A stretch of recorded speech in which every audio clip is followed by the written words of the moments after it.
Hi hello everyone, welcome back to my YouTube channel. Day 1 day 2 ಆಯಿತು. ಇವಾಗ day 3 ಏನಿಲ್ಲ, ಅದು ಜಸ್ಟು ನಾನ್ ವೆಜ್ ಊಟ ಇರುತ್ತೆ. ಅದೆಲ್ಲ ನೋಡೋಣ ಯಾವ ಥರ ಇರುತ್ತೆ, ಏನೇನು ಅಡುಗೆ ಪ್ರಿಪೇರ್ ಮಾಡಿದ್ದೀವಿ ಅಂತ. ಈ ಥರ ಪೆಂಡಲೆಲ್ಲ ಹಾಕ್ಸಿದ್ದೀವಿ ಆಲ್ರೆಡಿ. ನಮ್ಮ ದೊಡ್ಡಮ್ಮ ಆಗಲೇ ಇವಾಗ ಬೆಳಗಿನ ಜಾವ 4 o'clock ಶುಂಠಿ ಮತ್ತು ಈರುಳ್ಳಿ ಬೆಳ್ಳುಳ್ಳಿ ಎಲ್ಲ ತಂದಿಕ್ಕವ್ರೆ ಕಟ್ ಮಾಡೋಕ್ಕೋಸ್ಕರ. ನಾವು ಸೈಲೆಂಟಾಗಿ ಎಸ್ಕೇಪ್ ಆಯ್ತಿದ್ದೀವಿ ಮಲ್ಕೋಬೇಕು ಅಂತ. ಇನ್ನೊಂದು ಸ್ವಲ್ಪ ಹೊತ್ತಲ್ಲೇ ನಾನ್ ವೆಜ್ ಊಟ ರೆಡಿ ಆಗಿಬಿಡುತ್ತೆ.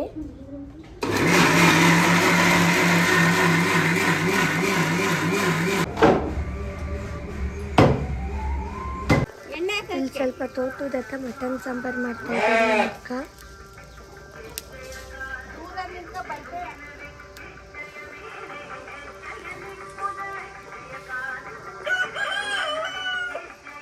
ಇನ್ನು ನಮ್ಮ ದೊಡ್ಡಪ್ಪ ಹೇಳ್ಕೊಡ್ತವ್ರೆ ಸಾಂಬಾರು ಮಾಡೋದು, ನಮ್ಮ ಅಕ್ಕ ಮಾಡ್ತಾವ್ರೆ.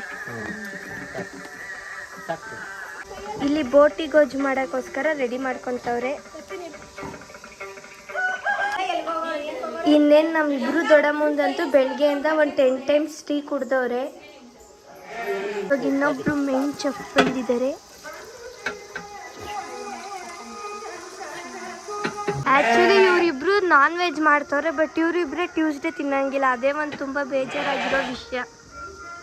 ಇವರಿಬ್ರಿಗೆ ಏನಿಲ್ಲ, ರಾತ್ರಿದು ಒಬ್ಬಟ್ಟು ಸಾರು ಮತ್ತು ರಸಮ್ ಇದೆ. ನಮ್ಮ ದೊಡ್ಡಪ್ಪನ ಕೈ ರುಚಿ ಅಂದ್ರೇ ಕೈ ರುಚಿ.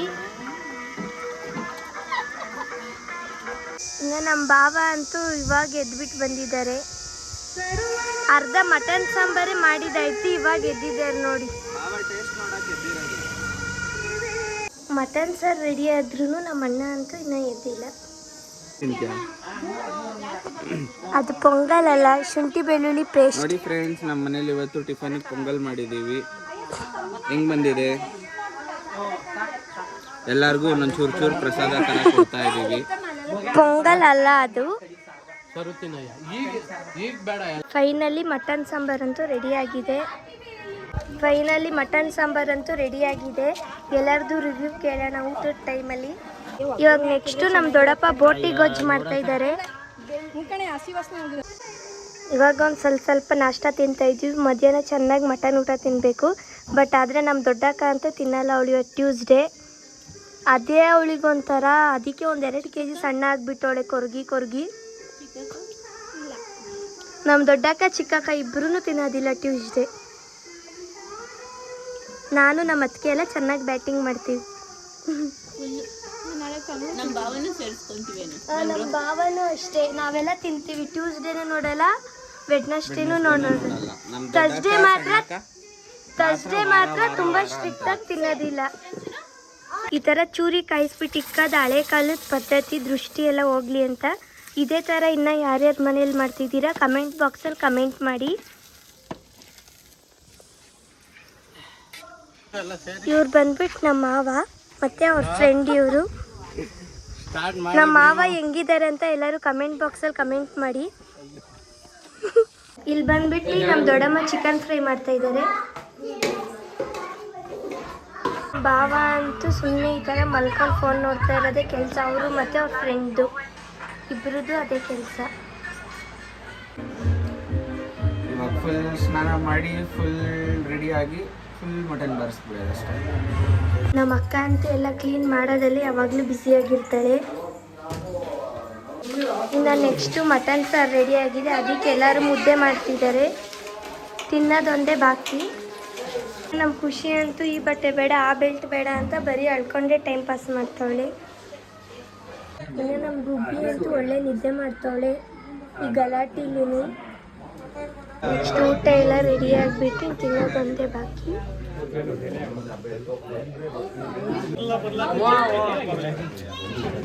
ನೋಡಿ ಫ್ರೆಂಡ್ಸ್, ವೈಶು ಈಗ ಅಡುಗೆ ಬಡಿಸ್ತಾ ಇದ್ದಾರೆ.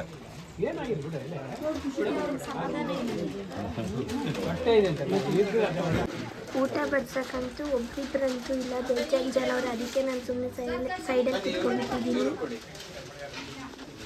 ಪ್ರೇಕ್ಷಕರು ನಾವು, ಸುಮ್ಮನೆ ಮೂಕ ಪ್ರೇಕ್ಷಕರು ನಾವು.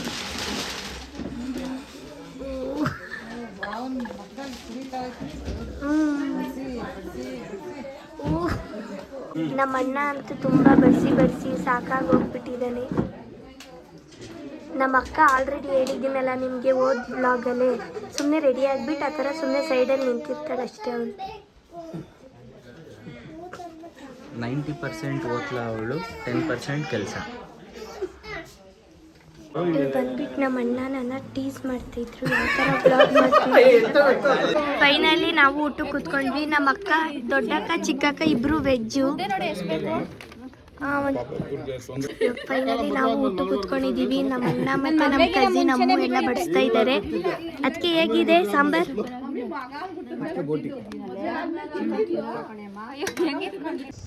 ಊಟ ಎಲ್ಲ ಚೆನ್ನಾಗೈತ ಬಾವ? ನಾನು ಕೈ ಜೋಡಿಸ್ತಿರೋದಲ್ಲ, ಎಲ್ಲ ಚೆನ್ನಾಗಿ ಬಂದಿದೆ. ಆಂಟಿ ನಿಮಗೆ ಎಷ್ಟು ಡೆಡಿಕೇಶನ್ ಅಂತ ಅಂದರೆ, ನನ್ನ ಕಸಿನ್ಗೆ ಇಲ್ಲಿ ಜಾತ್ರೆಗೆ ಬಂದ್ರೂ ಇಂಟರ್ನ್ಶಿಪ್ದೇ ಅವಳಿಗೆ ಚಿಂತೆ. ಬಾಡ್ ಊಟ ಎಲ್ಲ ಮುಗಿಸ್ಬಿಟ್ಟು ಫೈನಲಾಗಿ ಸ್ಪ್ರೈಟ್ ಕೊಟ್ಬಿಟ್ಟು ಈ ಡೇನ ಎಂಡ್ ಮಾಡ್ತಿದ್ದೀವಿ. ಇದೇ ಥರ ಎಲ್ಲರೂ ಸಬ್ಸ್ಕ್ರೈಬ್ ಮಾಡ್ಕೊಳ್ಳಿ, ಇದೇ ಥರ ನನಗೆ ಸಪೋರ್ಟ್ ಮಾಡಿ. ಅಷ್ಟೇ, ಬಾಯ್ ಬಾಯ್.